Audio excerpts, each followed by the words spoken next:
வணக்கம். இது people English series. இன்னைக்கு வீடியோல ரொம்ப சிம்பிளான, ரொம்ப யூஸ்ஃபுல்லான ஒரு லெசன் பார்க்க போறோம். இதுல சென்டென்ஸ் ஃப்ரேமிங்ல ரொம்ப ஒண்ணும் கஷ்டம் எதுவும் இல்ல. பட் இந்த மீதி இருக்கா? அத எப்படி இங்கிலீஷ்ல சொல்றது? அத தான் நம்ம பார்க்க போறோம். நேத்து குழம்பு மீதி இருக்கா? கொண்டு போன பணத்துல ஏதாவது மீதி இருக்கா? நீ எழுதுனது போக பேப்பர் ஏதாவது இன்னும் மீதி இருக்கா? இப்படிலாம் நம்ம கேட்கிறோம் இல்லையா? ஸோ இந்த மாரி மீதி இருக்கா அப்படின்னு கேட்கறதுக்கு ரிமைனிங், லெஃப்ட், லெஃப்ட் ஓவர் இது 3யுமே நம்ம யூஸ் பண்ணுவோம். பட் எத எங்க யூஸ் பண்ணணும்? அதான் நம்ம பார்க்க போறோம். நம்ம ஃபர்ஸ்ட் இந்த லெஃப்ட் அண்ட் லெஃப்ட் ஓவர் எடுத்துக்கலாம். ஜென்ரலா மீதி இருக்கா அப்படின்னு மட்டும் கேட்கணும்னா, நீங்க லெஃப்ட்ன்னு யூஸ் பண்ணுங்க.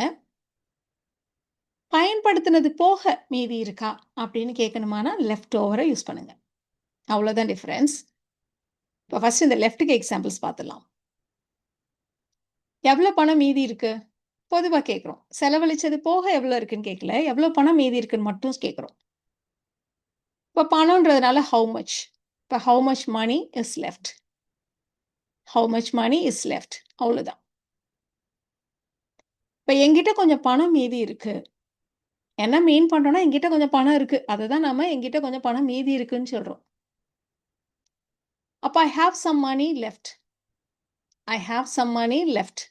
என்னிடம் இருக்கிறது. I have. I have some money left. மீதி இருக்கிற பணம் என்னுடையது அப்படின்னு சொல்லணும். இந்த இடத்துல பாருங்க, மீதமுள்ள பணம். பணம்ங்கிற நவுன மாடிஃபை பண்ற மாரி அந்த மீதமுள்ளங்கிற வார்த்தை முன்னாடி இருக்கு. ஆனா இத இங்கிலீஷ்ல சொல்றப்போ, இந்த மீதமுள்ள லெஃப்ட்ன்ற வார்த்தைய நம்ம மணிக்கு பின்னாடி போடணும். இந்த லெஃப்ட் மணின்னு சொல்லிடக்கூடாது. இந்த மணி லெஃப்ட் அப்படி சொல்லணும். இதுக்கு என்ன அர்த்தம்னா, இந்த மணி தட் இஸ் லெஃப்ட் அதுதான் நம்ம ஷார்ட்டா த மணி லெஃப்ட்ன்னு சொல்றோம். கிராமர் அப்படின்னு பார்த்தோம்னா, ரெடியூஸ்டு ரிலேட்டிவ் கிளாஸஸ் அப்படின்னு சொல்லுவாங்க. ஸோ அந்த தட் இஸ் எடுத்துட்டு நம்ம த மணி லெஃப்ட் அப்படின்னு சொல்றோம். அது என்னுடையது. It is mine. The money left is mine. இப்ப மீதமுள்ள பணம்னு சொன்னோம்ல. அதே மாதிரி மீதமுள்ள இருக்கைகள். அப்ப த சீட்ஸ் லெஃப்ட். எல்லாம் பின் வரிசையில தான் இருக்கு. அப்ப the seats left are all in the back row. The seats left are all in the back row. எல்லாம் பின்னாடி தான் இருக்கு. குழம்பு மீதி இருக்கா அப்படின்னு கேட்கணும். இப்ப is there any curry left? Is there any curry left? Is there any money left? அப்படின்னு கேட்டோம் இல்லையா? அதே மாதிரி. இப்ப நம்ம லெஃப்ட் பார்த்தோம். இந்த லெஃப்ட் ஓவர் எடுத்துக்கலாம். ஸோ பயன்படுத்தியது போக மீதி இருக்கா அப்படின்னு கேட்கறதானா லெஃப்ட் ஓவர். அதுலயும் நம்ம ஃபுட் அதை பத்தி பேசுறப்போ நம்ம நிறைய லெஃப்ட் ஓவர் தான் யூஸ் பண்ணுவோம். நேத்து வச்ச குழம்பு மீதி இருக்கா? குழம்பு மீதி இருக்கான்னு கேட்கறதுக்கு வெறுமனே is there any curry left நம்ம சொன்னோம். இப்ப நேத்து வச்ச குழம்பு யூஸ் பண்ணது போக சாப்பிட்டது போக மீதி இருக்கா அப்படின்னு நம்ம மீன் பண்றோம். அதனால தான் is there any curry left over from yesterday. Is there any curry left over from yesterday. Shopping செஞ்சது போக, ஷாப்பிங்ல செலவு பண்ணது போக என்கிட்ட ஒரு 500 ரூபாய் மீதி இருக்கு. ஸோ பயன்படுத்தியது போக அப்படிங்கிறப்போ லெஃப்ட் ஓவர். அப்ப ஐ ஹாவ் என்னிடம் 500 மீதி இருக்கு. I have 500 left over after shopping. I have 500 left over after shopping. இதை நம்ம சாதாரணமாக பேசுகிறப்போ I have 500 left after shopping அப்படின்னு கூட சொல்லுவோம். இருந்தாலும் பயன்படுத்தியது போக அப்படிங்கிற அர்த்தம் வரணுமானா லெஃப்ட் ஓவர்னு யூஸ் பண்ணுறது கரெக்ட். கொண்டுட்டு போன பணத்தில் ஏதாவது மீதி இருக்கா அப்படி கேட்கணும். இப்போ அதே தான் நம்ம திரும்ப இந்த மாதிரி கேட்குறோம். கொஷனை கேட்குறோம். அப்போ இஸ் தேர் எதுவும் மீதி இருக்கா? Is there anything left over? கொண்டுட்டு போன பணத்திலிருந்து from the money you took. Is there anything left over from the money you took? பயன்படுத்தியது போக மீதின்றோம். நம்ம வீட்டுக்கு சிமெண்ட் வாங்குறோம் அப்படின்னாலே பயன்படுத்துறதுக்காக தான் வாங்குவோம் இல்லையா? அப்ப மீதமுள்ள சிமெண்ட்ங்கிறதுக்கு லெஃப்ட் ஓவர் அப்படின்றது தான் கரெக்ட்டா இருக்கும். ஸோ கொஞ்சம் சிமெண்ட் மீதமாக இருக்கிறது. We have some cement left over. எதுலேருந்து அது மீதமானுச்சு? கட்டுமான வேலைக்கு போக. அப்ப from the construction work. We have some cement left over from the construction work. எக்ஸாம்லாம் முடிச்சதுக்கு அப்புறம் எனக்கு கொஞ்சம் நேரம் மீதி இருந்துச்சு. ஸோ எக்ஸாம் எழுத ஒதுக்கப்பட்ட நேரத்துல இன்னும் கொஞ்சம் டைம் மீதம் இருந்துச்சு அப்படின்னு நம்ம சொல்றோம். ஸோ இருந்தது பாஸ்ட் டென்ஸ். அதனால I had some time left. I had some time left over. பொதுவா டைம்க்கு லெஃப்ட் ஓவர் 2மே யூஸ் பண்ணுவோம். பட் இதுல இருந்து டைம் மீதமானது அப்படின்னு சொல்றதுக்கு left over. So I had some time left over after the exam. இப்போ அடுத்ததா நம்ம ரிமைனிங் பார்க்க போறோம். ரிமைனிங்ன்றது ரொம்ப ஃபார்மல். பொதுவா ஆஃபீஸ், ஸ்கூல்ஸ் இந்த மாதிரி இடங்கள்ல இன்ஸ்ட்ரக்ஷன்ஸ் குடுக்குற மாதிரி, ஆஃபீஸ் நோட் இதுலலாம் நம்ம வந்து ரிமைனிங்கிற வார்த்தைய ரொம்ப காமனா யூஸ் பண்ணுவோம். பெரும்பாலும் இந்த ரிமைனிங்க நம்ம வந்து நவுன் மாடிஃபையரா நம்ம முன்னாடியே சொன்னோம் இல்லையா? இந்த மீதமுள்ள பணம், மீதமுள்ள இருக்கைகள் இந்த மாதிரி ஒரு நவுன் மாடிஃபையரா தான் ரொம்ப நெறைய இத யூஸ் பண்ணுவோம். ஸோ அதுல இந்த ரிமைனிங்ன்ற வார்த்தைய நம்ம நவுனுக்கு முன்னாடி யூஸ் பண்ணுவோம். இங்க பாருங்க எங்க போட்டிருக்கோன்ட்டு. லெஃப்ட்ட வந்து நவுனுக்கு பின்னாடி போட்டோம். ரிமைனிங்ன்ற வார்த்தைய நவுனுக்கு முன்னாடி போடணும். இப்ப மீதமுள்ள தொகை அப்படின்றத த ரிமைனிங் அமௌண்ட் அப்படின்னு சொல்லுவோம். முன்னாடி த மனி லெஃப்ட்ன்னு சொன்னோம் இல்லையா? இங்க த ரிமைனிங் அமௌண்ட்ன்னு சொல்றோம் பாருங்க. ஸோ ரிமைனிங்ன்ற வார்த்தை முன்னாடி வந்திருக்கு.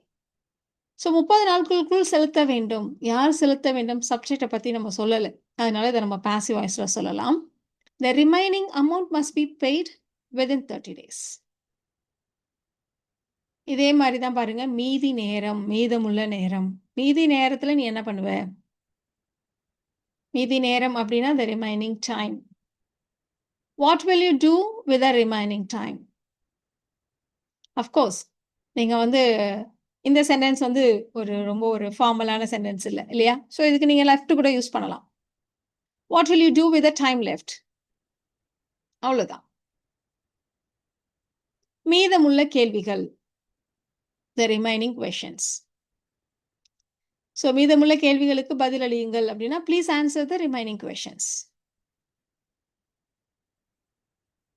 இப்போ நம்ம பார்க்க போறது இந்த நவுன் மாடிஃபையர் இன்னும் கொஞ்சம் எக்ஸாம்பிள்ஸோட பார்த்துடலாம். ஸோ இந்த மீதமுள்ள இருக்கைகள், மீதமுள்ள தொகை அப்படிலாம் நம்ம சொன்னோம் இல்லையா? ஸோ ரிமைனிங்கை யூஸ் பண்ணுறப்போ நவுனுக்கு முன்னாடி வரணும்.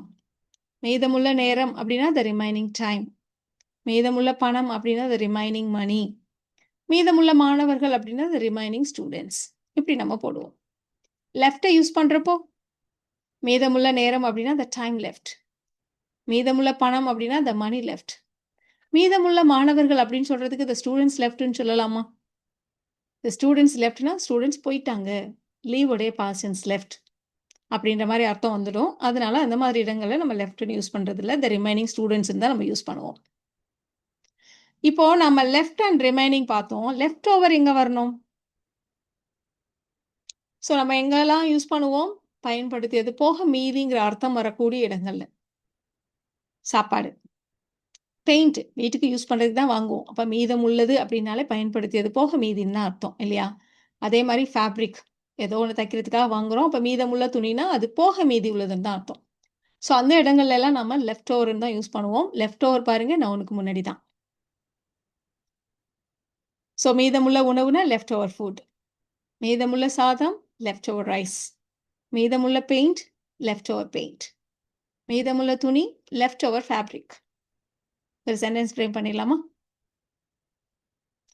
மீதி இருந்த பெயிண்ட்ட என்னோட அறைக்கு பெயிண்ட் பண்ண பயன்படுத்தினோம் அப்படின்னு சொல்லணும்.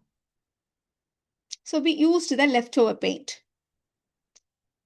என்னுடைய அறைக்கு பெயிண்ட் பண்ணேன்னா திரும்பி ஒரு தடவை டு பெயிண்ட் மை ரூம்னு இருக்கும் இல்லையா?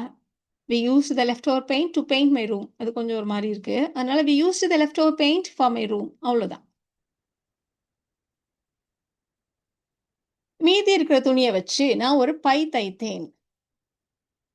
அப்ப I made a bag using the leftover fabric. I made a bag using the leftover fabric. Of course நம்ம இந்த மாரி துணிய வச்சு தைக்கிறதுக்கெல்லாம் நம்ம I made a bag out of the leftover fabric. அது கூட இன்னும் கரெக்ட்டா இருக்கும். அப்படின்னு சொல்லலாம். இப்ப நாம பார்த்த இந்த லெஃப்ட் ஓவர் அண்ட் ரிமைனிங் இந்த சென்டென்சஸ நீங்க ட்ரை பண்ணி பாருங்க. மீதமுள்ள ஆவணங்களை வெள்ளிக்கிழமைக்குள்ள சப்மிட் பண்ணணும். மீதமுள்ள துணிய வேஸ்ட் பண்ணாத. பைக்ல பெட்ரோல் ஏதாவது மீதி இருக்கா? இதுதான் நீங்க கேட்க வேண்டிய 3 சென்டென்சஸ். ட்ரை பண்ணுங்க. உங்களுக்கான ஆன்சர்ஸ அடுத்த ஸ்லைட்ல செக் பண்ணிக்கலாம். உங்களுக்கான ஆன்சர்ஸ் பார்த்துடலாமா? ஸோ மீதமுள்ள ஆவணங்கள். ஸோ கொஞ்சம் ஃபார்மலா சொல்ல வேண்டிய ஒண்ணு இல்லையா? அதனால the remaining documents. Please submit the remaining documents by Friday. வெள்ளிக்கிழமைக்குள்ள அப்படின்னா பை ஃப்ரைடே. மீதமுள்ள துணி. ஸோ ஒரு மெட்டீரியல் அப்படின்னாலே யூஸ் பண்ணது போக மீதி. அப்ப த லெஃப்ட் ஓவர் ஃபேப்ரிக். அத வேஸ்ட் பண்ணாத. Don't waste the leftover fabric. பைக்ல பெட்ரோல் ஏதாவது மீதி இருக்கா? ஜெனரலா கேட்கிறோம். இப்ப is there any petrol left in the bike? நீங்க பார்க்கலாம் ஒரே மாரி தான். Is there any money left? Is there any curry left? Is there any petrol left in the bike? அவ்வளோதான். சிம்பிள் இல்லையா? ஸோ இந்த வீடியோல நாம மீதி இருக்கா அப்படின்னு கேட்கறதுக்கு left, left over and remaining எதை எங்க யூஸ் பண்ணணும் அப்படின்றத தெரிஞ்சுக்கிட்டோம். இந்த வீடியோ உங்களுக்கு யூஸ்ஃபுல்லா இருக்கும்னு நினைக்கிறேன். Thank you so much.